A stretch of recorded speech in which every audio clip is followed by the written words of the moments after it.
Like, look at our history, understand we're here to win. And there were so many other things, like cultural factors of why we would do so. An officer in Iraqi culture is very, very, very respected. Most Iraqi officers speak English.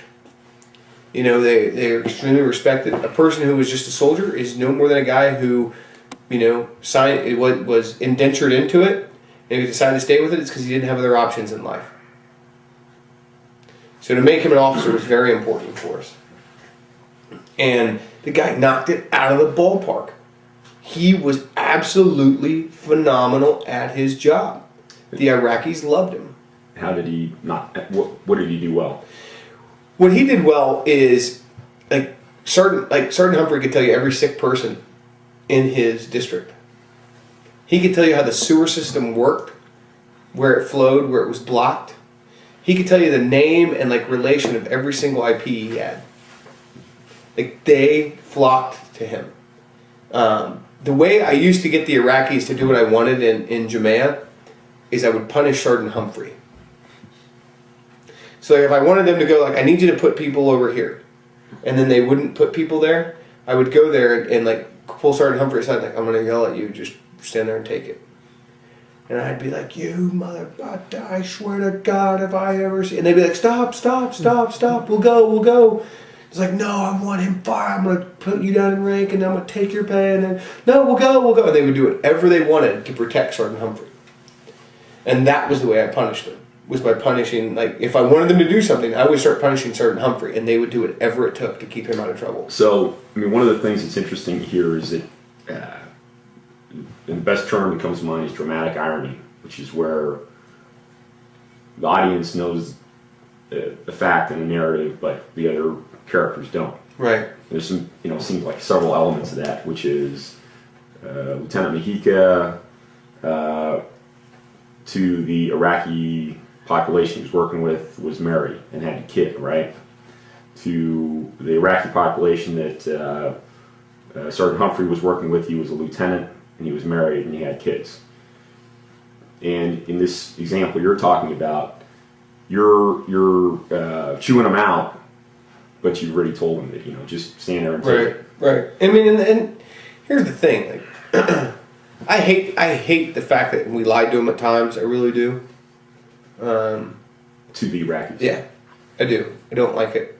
Not the type of individual anyway. And honesty, I think, still the best policy. The guys wanted to make a personal story about being married. I told them the truth. But it was about accomplishing mission, and in leadership, we do ploys like that every now and then, to where hey, look, I'm gonna do X. I'm gonna NJP you for this reason. And I'm gonna suspend it. You know what I'm saying? We do things like this for good order and discipline. And it was the way I found the best to avoid a confrontation with the Iraqis, but to get exactly what I wanted. And it was about de-escalation. Sure, could I have bowed up and ordered them to do it? How effective would that have been? Only as long as I was standing there. Okay. And what are other personal qualities of Sergeant Humphrey made him able to function in that role? And we've heard that he was a humble person that... Yeah. The other thing about Sergeant Humphrey, his intelligence and creative thinking is off the chart. Combined with an uncanny common sense, makes him the perfect officer or NCO. Sergeant Humphrey made more battalion policy than I think anyone else in my company. Because they'd be like, what about X? And be like, why are we doing that? What about X? Son of a bitch. I didn't even think of that. Are you kidding me? So it was that way all the time with him. And I told you, that's that communistic planning coming in, to where I'm admitting I'm not the smartest man in the room. Let's sort this thing out. And Sergeant Humphrey would be like, why are we doing this? What about X? And they'd be like, whoa, you're kidding me. That's perfect. I wish I would have thought about that. All right, we're going to execute that plan. Okay. How much time do we have left on the tape? Oh, we have 50 minutes. Okay. And then I think the third topic you wanted, can you, on Sergeant Humphrey, can you think of any dates and places of specific things that he did? Yeah, I'll give you one. So there's a multi-million-dollar road project going on around Racetrack. And it's been given to a tribe that's from out of the city. And the sheikh inside the city, who owns all the Alwanis, who were all the guys who stood up with us, is irate because he didn't get it.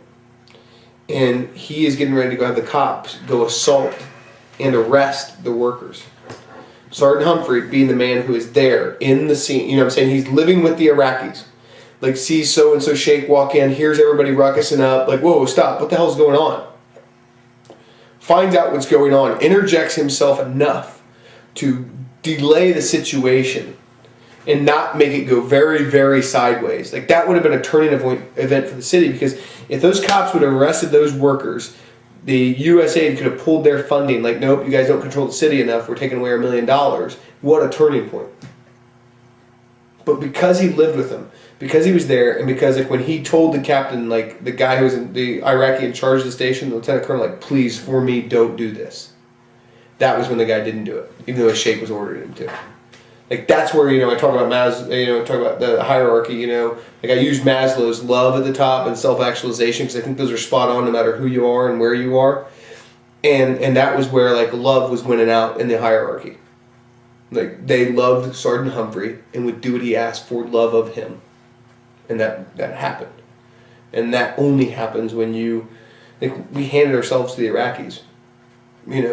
Like, here's my 10 Marines. And I used to tell them all the time, like, Sadie, which is Iraqi for, sir in Arabic. Like, Sadie, take care of my guys.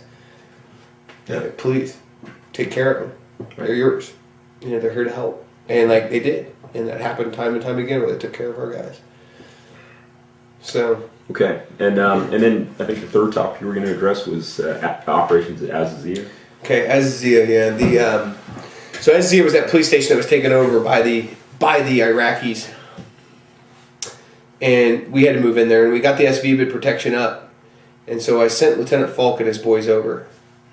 The difference with Humphrey when he was over there with his 10 guys is my backyard kind of connected to his backyard, so I could be there inside of 2 minutes. Mm-hmm. I overwatched his flank. Like, we were mutually supporting each other. I covered 3/4 of his sector of fire. So it was easy. You know what I'm saying? Like, that's a pretty easy, like, let go. Azazia was in the heart of the city. And although only, like, 400 to 500 meters away, it seemed like miles. Mm-hmm. And I didn't trust the Iraqis that were over there initially. I was worried. It was one of those things to where, like, okay, my risk gain assessment says they're not going to assault it. I've protected against VBID. But what if the Iraqis internally decide to wipe out the Marines? Mm-hmm. And there was no, we'd have been fucked. And in that scenario, you get, 10 Marines versus 100 Iraqi police. You're odd, like, in reality, depending upon how much surprise the Iraqis had, they could kill them all. Or 1 or 2 Marines could hold out. We had what we called Alamo drills, which we'd go internal, and this is how you secured the place, and this is where you held out, and this is where the link-up plan would come from. You know what I mean? Like, that type of thing. But if the Iraqis wanted to surprise them, and they were all in on it, and they could have killed all those Marines. Mm-hmm. And this is where that risk gain assessment comes in.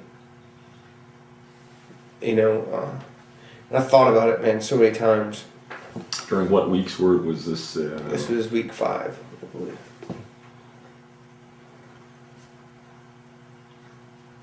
Thought about it a lot. Like, oh man, we slept so horrible for that first week. Mm-hmm. I remember begging. I remember being in a staff meeting, just foaming mad, like, get me every asset you can on Azazia. And they were like, well, we have other things in the city that are important. I remember, like, pounding my fist on the table, being like, don't you understand what's going on right here? Like, I need every intel asset, everything we got, like, focus on what's going on in Azazia. And, I was that worried about it. It was just a nightmare. And then Lieutenant Falk, how did he handle that? I think he was scared also, but, like,